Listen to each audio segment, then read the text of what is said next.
Sa panahon ng mabilis na impormasyon at kaliwat kanang balita, kailangan mo ng isang channel na mapagkakatiwalaan, diretso at para sa bayan.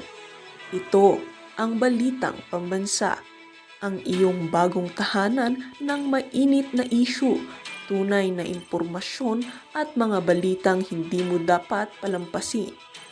Mula sa mga trending na kaganapan sa social media hanggang sa mga seryosong isyong pambansa. Bantay kami sa bawat sulok ng bansa para sa iyo. Hindi lang basta chismis, kundi validated news, mga impormasyon na may batayan at mga kwento ng tunay na buhay Pilipino. At kung gusto mong laging nauuna sa kaalaman, huwag kalimutang mag-like, mag-share at higit sa lahat, mag-subscribe. Dahil sa Balitang Pambansa, balita mo, boses mo, bayan natin ito.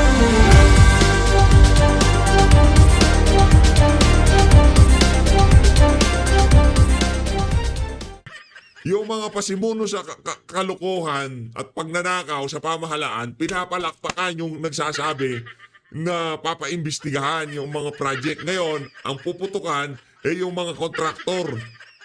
Ang tanong, sino ba yung mga kontraktor? Pamilya din ng mga congressman. Kahit saan kayo magpuntang distrito. Kayo, alam nyo yan. Hindi ko kilala lahat ng mga congressman nyo. Pero sigurado ako dito sa PH Update. Ika nga, bukas na libro ang buhay ng mga congressman nyo. At alam nyo kung ano mga kabalbalang ginagawa nila sa mga distrito nyo.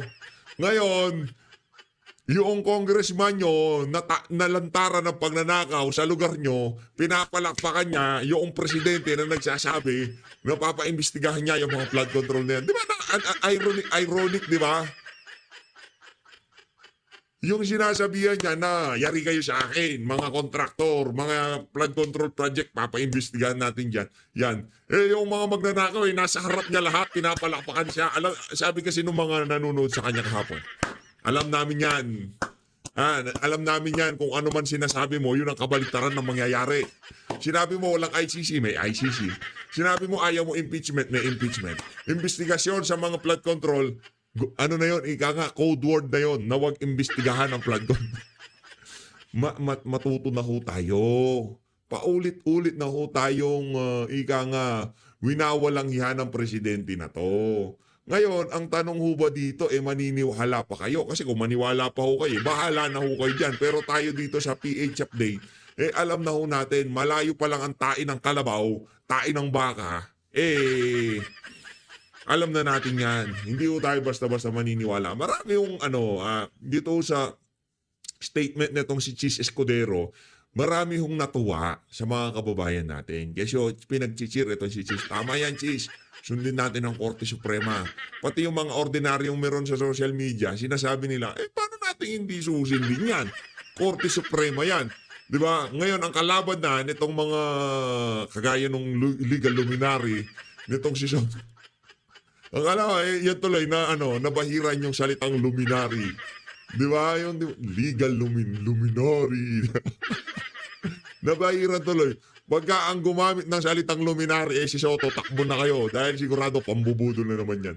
Marami yung natuwa doon sa sinabi ni Soto, natong si Cheese, na wala ng trial, wala ng impeachment. Dahil kailangan natin sundin yan. Kung hindi natin susundin yan, banana republic tayo. Lahat na lang ng gusto natin, yun ang susundin na lang natin, di ba? Di ba? Wala nang gustong sumunod Ngayon, pagka nagkataon, ayaw talagang sundin yan, magkakagulo sa Pilipinas. Di ba? Puro kababuyan na ho nangyayari na to. Kumbaga, kanya-kanya na kanya-kanyang diskarte na Hindi na kung ano na lang ang makakapag-advance sa political, political ambition mo, yun na lang di ba?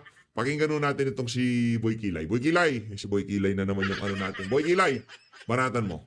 SB, sorry, so no more trial? Again, we will answer it in a proper forum. Huwag mo na sasabi. Okay. Obvious na yung decision ng court. But susundin niyo yung decision ng SC? Yes, as a lawyer and as an officer of the court, we do not have a choice. That is my position. Okay.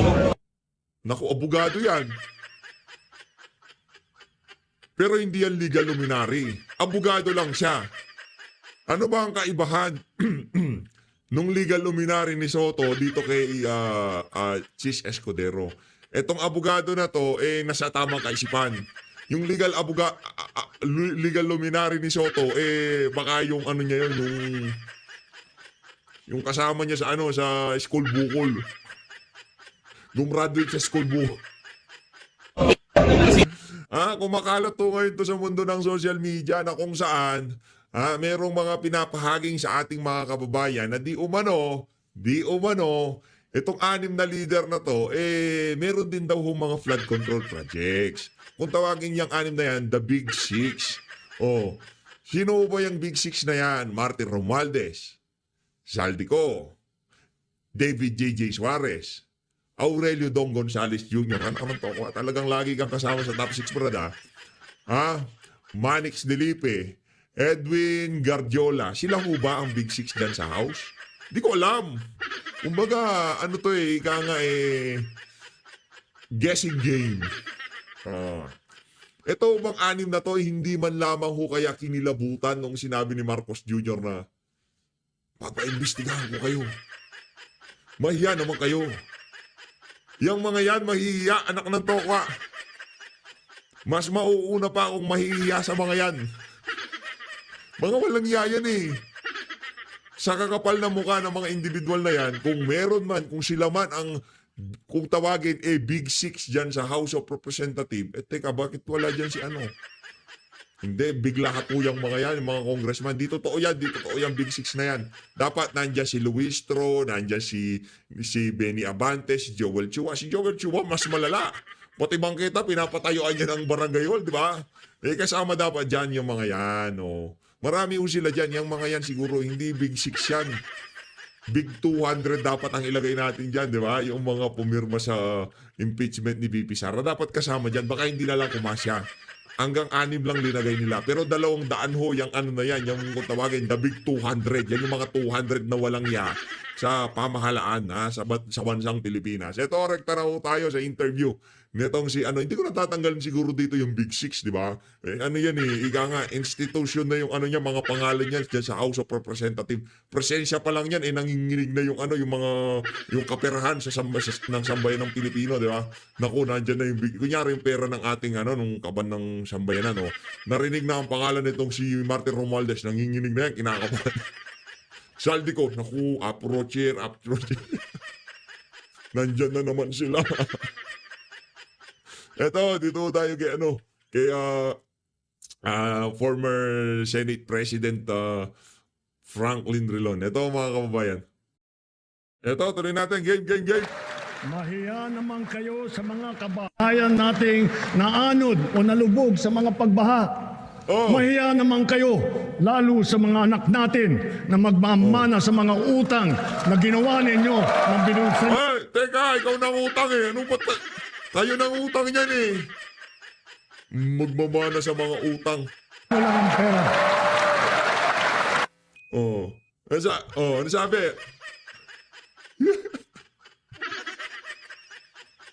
Pambira ako mga kababayan. Ano sabi nitong mga congressman na tayo?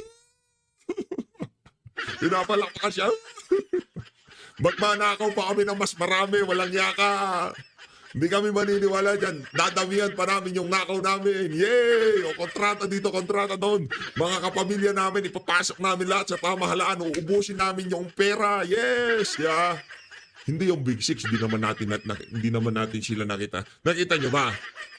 Ako generalize ko na lahat ng congressman. Sila pumapalakpak. Yes! Tuloy-tuloy ang pagnanakaw. Alright! Of course, that was one of the as you said, and as we saw, the most applauded part.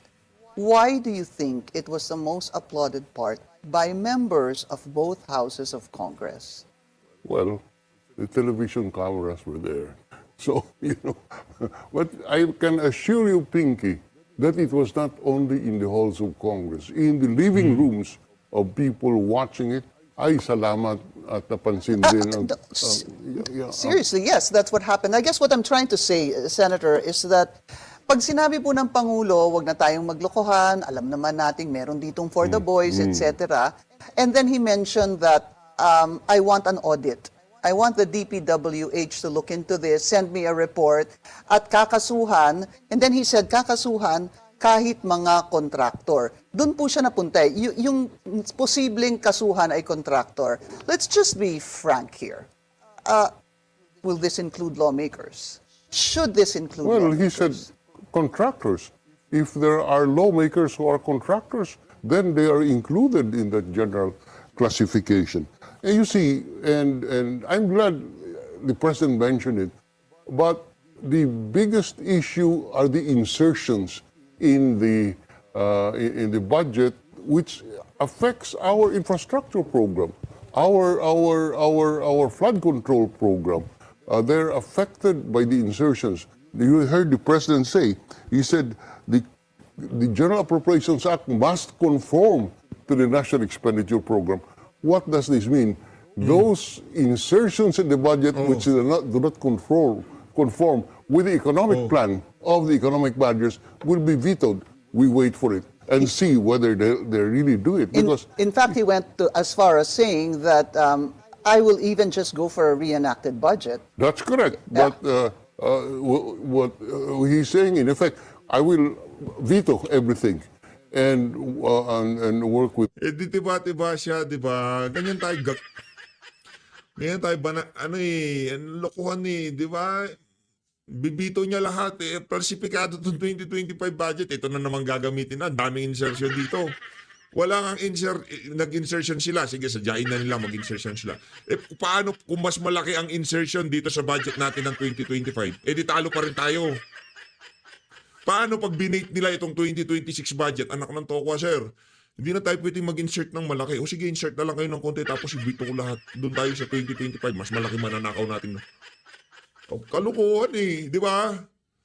Hindi pa nga nare-resolve yung EGAA na yan. Dapat yan na isunod na i-declare ang unconstitutional ng ng Korte Suprema ano na yun, 2-0 na yung Korte Suprema noon. Nabanata niya yung House of Representatives, 3-0. Balik sa House, tapos kanyang kasi in-implement nila kahit alam nilang falsifikado. With the reenacted budget. The economic managers will frown at that. You are never, they're never comfortable correctly with the reenacted budget. But the President has the power of a line item veto. You know, in this budget today, in this National Appropriations Act in 2025, the President has lost control of the economic program crafted by his economic managers. Pinky, our economic program, you'll find in the National Expenditure Program. So when you mangle the National Expenditure Program, the economic plan is all shut. Now, the President realizes that. So he said, the General Appropriations Act must conform to the National Expenditure Program. Yeah. And he went further. He said he's willing to work to work with the reenacted live budget. within the reenacted Right. budget. Just two matters. Number one, you know, when the National Expenditure Program is crafted, the congressmen and the senators already include Yeah. their budget. Siguro, Senator, so it's very clear to those who are not in politics, who's not been a lawmaker, who could be possibly new to this, just share with us how this actually happens. Well, let's go basic. The budget really comes from government. Ibig sabihin, Yes, the let me SWD, the DOH, Okay. etc. However, sir, please correct me if I'm wrong.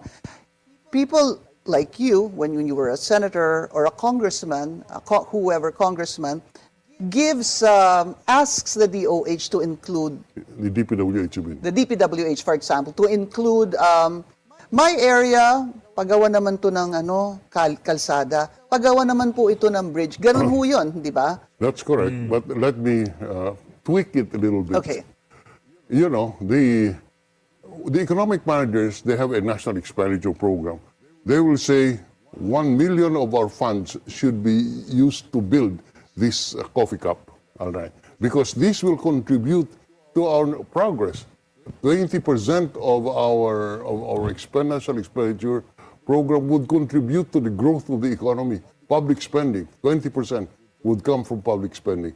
But those public spending must be spent to useful projects. So now I repeat, you allocate 1 million for this cap. Pagdating sa Kongreso, sasabihin ng Kongreso, hindi maganda yan, kailangan mo gumawa ng plato. So your program, your economic program is all shot because the interference of the legislature, on the theory that you did not consider my needs. Correct also, but it is... Can you give me a practical example? Okay. Not something that really happens. Okay, something that really happens. The economic managers will say, we have to build a bridge across this river because this will facilitate the flow of goods between Point A to point B. Point Okay. A and point B, from the market to the farm now. So it really is necessary in order to improve the lives of the farmers there.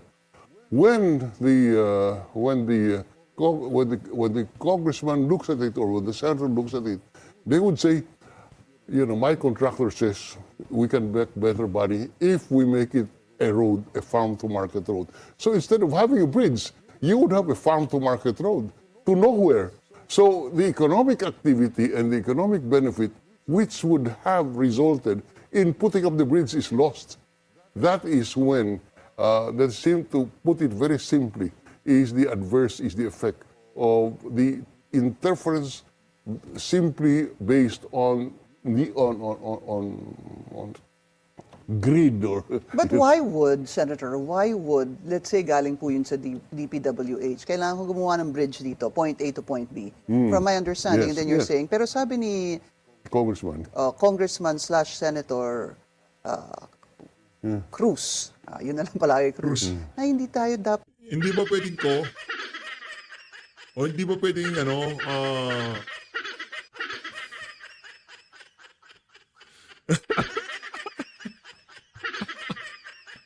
example lang naman. Hindi ba pwedeng ano ba magandang apelido? Yung hindi ba pwedeng na lang, sabihin natin, hindi ba pwedeng congressman na lang? Zwars, ganon? O congressman Aurelio, ganon? Di pwedeng ganon? O di naman kuya, hindi ba pwede sabihin na Congressman Marx? Sabi ni Congressman Marx, hirap no? Dapat bridge dyan, dapat kalye tayo. Ganun ba? Kalye tayo. Bakit ho? Kasi mas mahal ang... ang kontraktor niya pwede sa farm-to-market road, hindi pwede sa... So here's my question, Senator. Bakit naman, why would the DPWH agree to that, acquiesce or say yes to that? Why can't the DPWH say, no, let's do a farm-to-market road, pinag-aralan namin yan? Well, because in the bicameral conference committee, you will never know that the project disappears until the General Appropriations Act is presented. That is where I come to a second point. There must be a way by which we can make public the deliberations in the bicameral conference committee report insofar as the budget is concerned. Because, when negotiations are done on a basis that the public is not informed, is kept in the dark, you'll never know what will happen there. We don't. It's a challenge.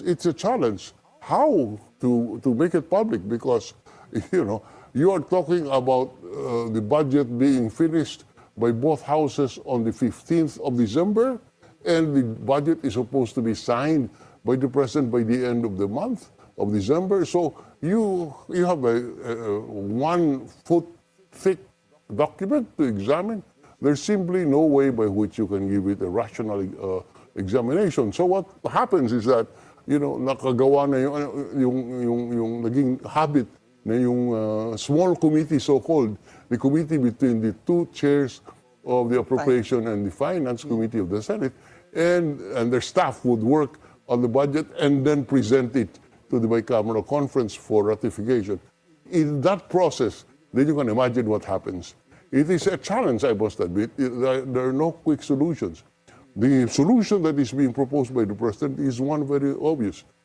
I will veto any item that comes out of the General Appropriations Act which is not Part in the of the National NEP. Expenditure Program. That's a sweeping statement. And let's see what happens. But that still allows lawmakers to talk to agencies and say, I need this for my particular area of During budget deliberation, pagka papupuntahin ng ahensya, secretary ka nga dito, usap sa... Sandali lang. Secretary ka dito. Bunuan na liga dito. Dito tayo sulat. Alam mo ba yung meron akong lupa nasa gitna ng sa gitna ng kawalan. Pagawa natin ng daan, please. Yung lupa ko, puro farm yun Donate ko na yung gitna, pagawa ka ng national road doon. Yung barangay road, yung national road, idaan mo doon sa lupa ko. Gawin natin yun. Wala nang problema. Ako nang bahala. Budget nyo, ako nang bahala. Kayo nang bahala dyan. Anong gusto nyo mag-for the boys kayo dyan? Ako nang bahala dyan. Basta yung daan, gawin yung 4 lane. Gawin yung parang expressway. Sa gitna ng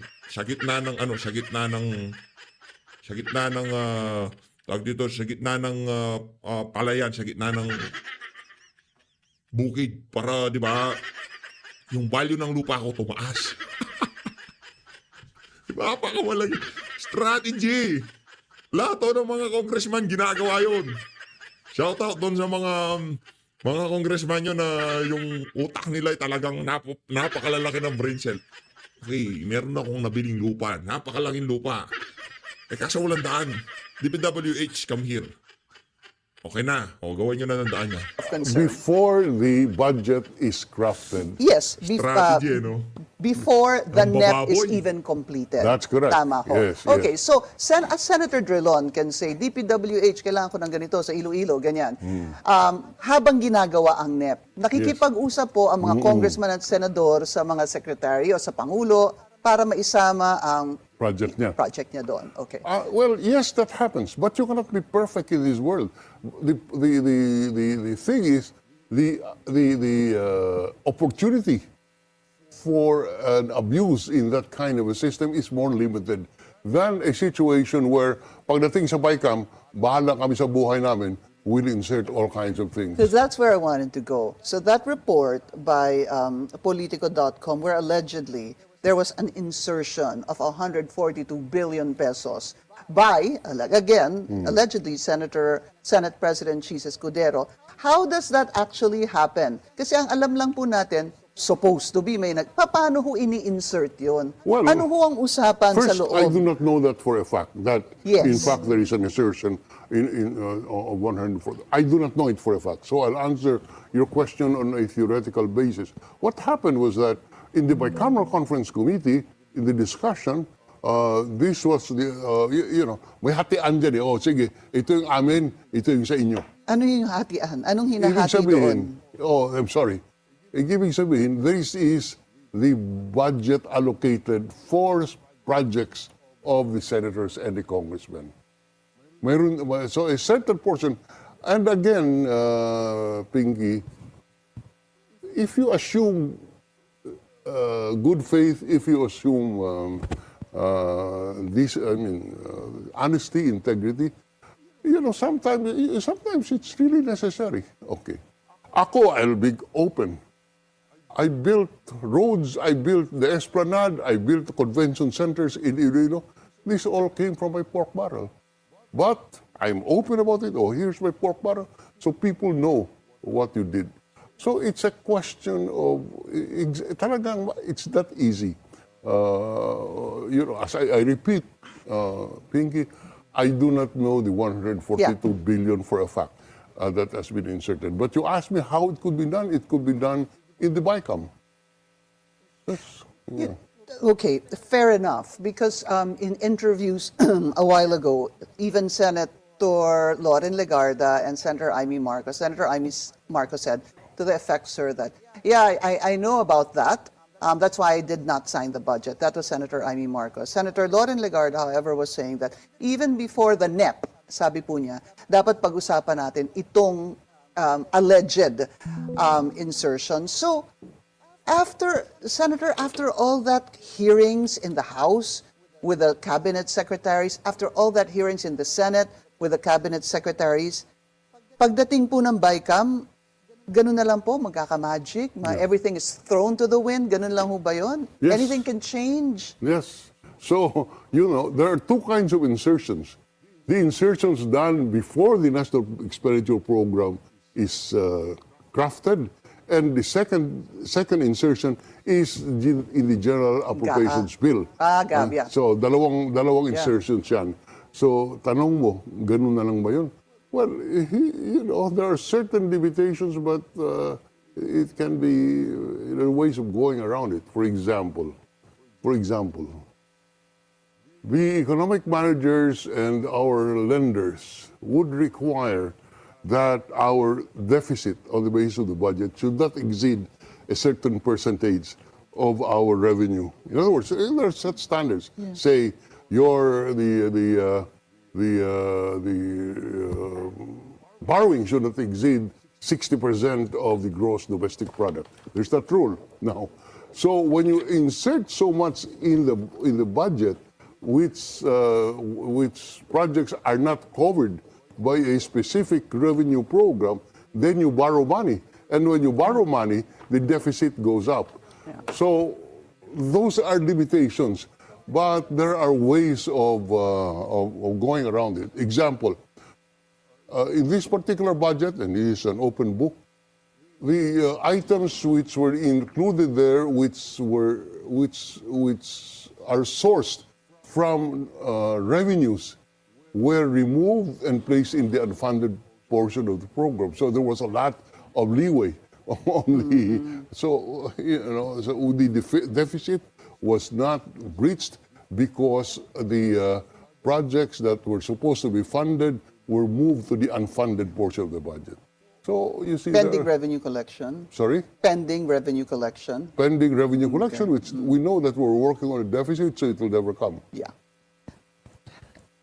Is it fair or right to say there is still pork? I mean, from, how did we used to call it, Senator?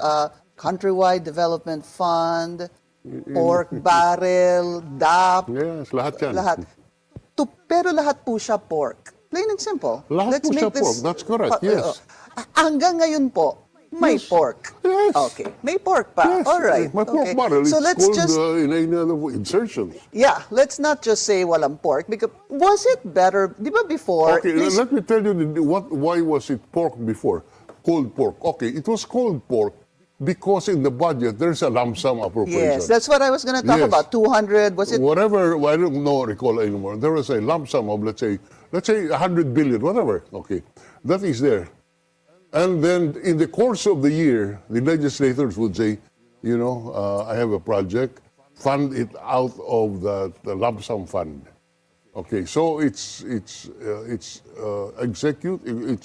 funded out of that. The Supreme Court said, no, that is void because there is no deliberation as to the necessity of that project, and you pass on the authority to the legislator and to the DPWH or to the other agency. So the court rendered that void. So what happened afterwards? Instead of a lump sum of 200 million or whatever, now you'll find 200 items, 1 million each.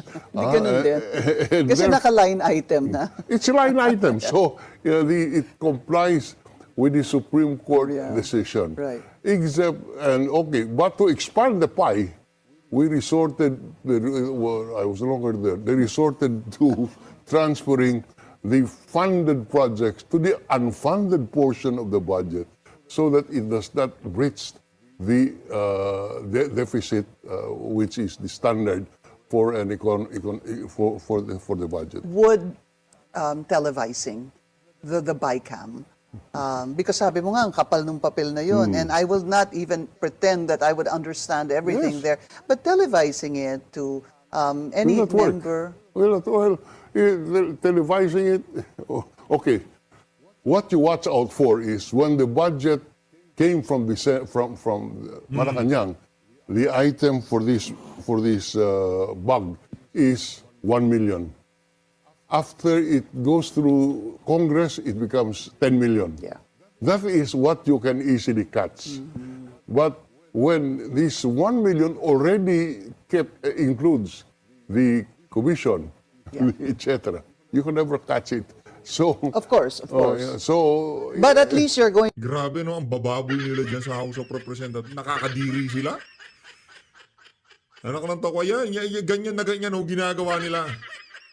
Sa mga proyekto ng pamahalaan, kung paano isinalarawan itong si Drilon, yung kanilang kalakaran dyan, yan na yan. Yan ang mga dapat nating bantayan. Tama si Senator Rodante Marcoleta, walang kwenta kahit i-televise pa natin yung bycam. Walang kwenta. Baka bago pa tayo mag-bycam, tapos na ang pagnanakaw nila. Ipapakita nila, mahilig sila sa sarswela eh. Okay, magsasarswela tayo ngayon, bycam ha, nanonood ang sambayanan, ayusin nyo, okay. Lights, camera, nakaw, ganun ang gagawin nila. Walang insertion, walang kung ano-ano kasi doon pa lang sa committee level, tapos na ang nakawan. O baka doon pa lang sa Malacanang, tapos na usapan. Yung paghahatid pa lang na ang libro, yung budget na isusumite ng executive dyan sa legislative, tapos na usapan, nga. Yung mga congressman, nag-courtesy call kay Marcos Jr. Doon na nila ilinagay kung ano man ang mga gusto nila. Mga pagnanakaw yan eh. Di ba nga yung, itong mga Marcos na to, sinuoli na ba nila yung property dyan sa Paway, Ilocos Norte? Sinuoli na ba nila? May ruling din doon yung Korte Suprema na kailangan nila isuoli yun. Di daw sa kanila yon. Kinamkam daw kasama sa ill-gotten wealth nila yon. Nakaw na yaman. to catch the Fine, difference but, from 1 million to that's- 10 million. that's We have to correct. So start there- somewhere. You have to start somewhere. Yeah. And making it public, making the debates public is one way. I'm not saying it's not be all and end all. Yeah. But certainly it will be a big start to open it up to public debate, to have the private sector participate in the crafting of the budget. Especially those who are experts on that. All right, we just need to take a very short break. We'll Ayun na nga mga kababayan, magbe-break ho muna sila. Tayo naman magpa-pass forward. Teka lang ho mga kababayan. Tapusin na ho natin ito kay Senator Drilon. other point that the president made was when he said that he will return any proposed general appropriations bill that is not fully aligned with the National Expenditure Program or NEP. Senator, do you think that when the president says that and says, I don't even mind if I have to work with a reenacted budget, will this bring some sort of concern or fear to the lawmakers who want to tinker around with the National Expenditure Program? I would not advise that you go on a reenacted 2025 budget, because the present budget, if you reenact it in 2026, you'd have the same baggage and the same insertions that this budget is famous for. So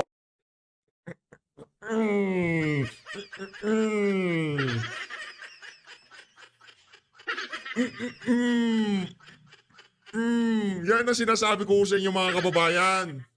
Di ba? Gustong-gusto nila i-reenact itong 2025 kasi puno ng kabalbalan tong budget na to. Buisit kayo. Gigil kayo.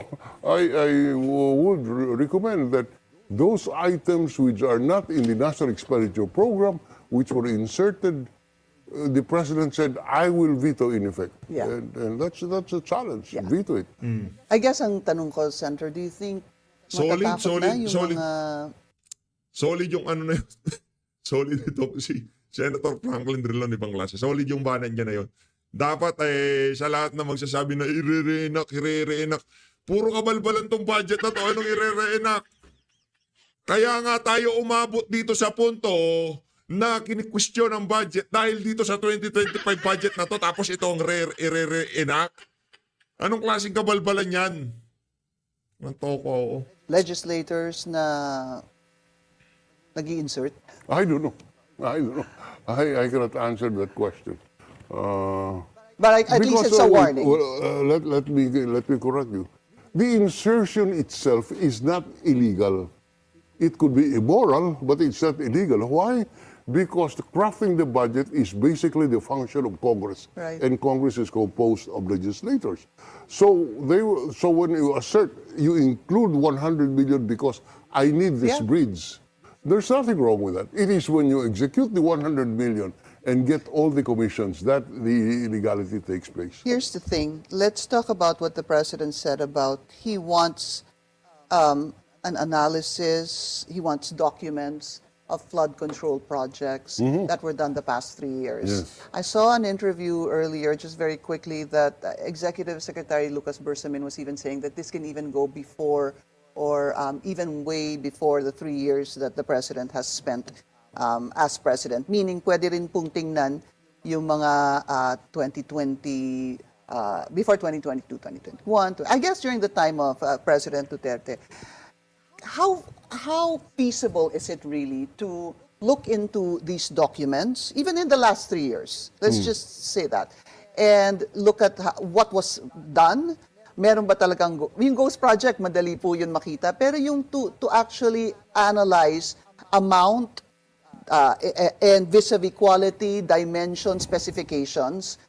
It's given the magnitudes and the diversity, extremely difficult to do it because there's simply, for example, okay, dredging, which is part of the flood control program. I tell you, Pinky, who will count the number of cubic meters of dredged waste has been made? It's impossible. Impossible.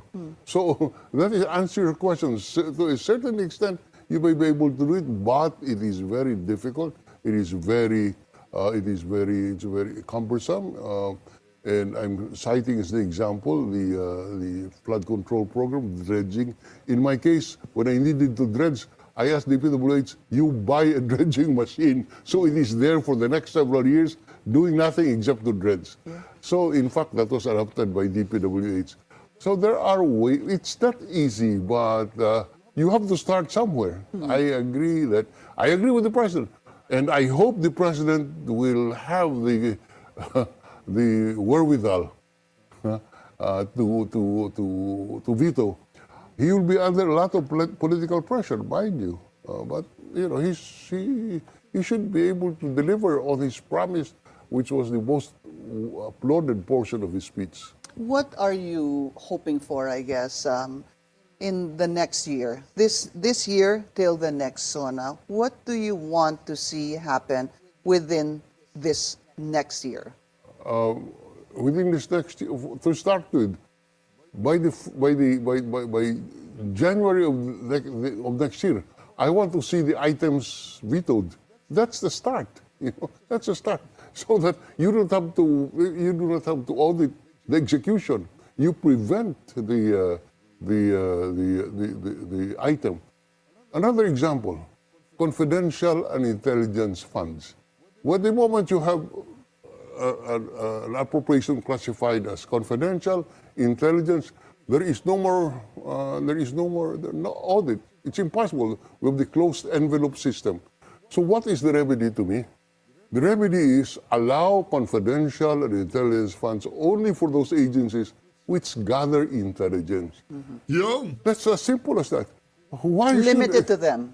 Yeah? Just limit it to them. Limit it to those who are in charge Yes. of intelligence gathering, Right, like intelligence service. That's It's been a just- call too. That's been a call of some people. Iwan na lang dun sa mga talagang kumakalat ng intelligence. Correct.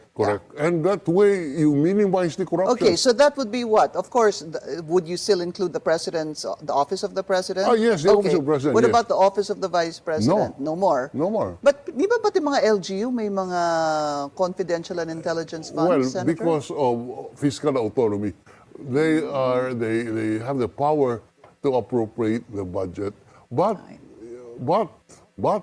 you can pass a law which says there shall be no confidential and intelligence funds in the local government budget. That's part of the DILG code. Yes, I see. yes. So because they're given autonomy, Yes. they can put an amount to their Yes, confidential. yes. So- So dapat i-limit dun sa at least agencies that actually really gather sensitive Yes. information. That's correct. All right. Yes. And then, aside from that, maybe one more you'd like to see in the next year, aside from line veto. Well, yeah, the line item veto, exercise it forcefully.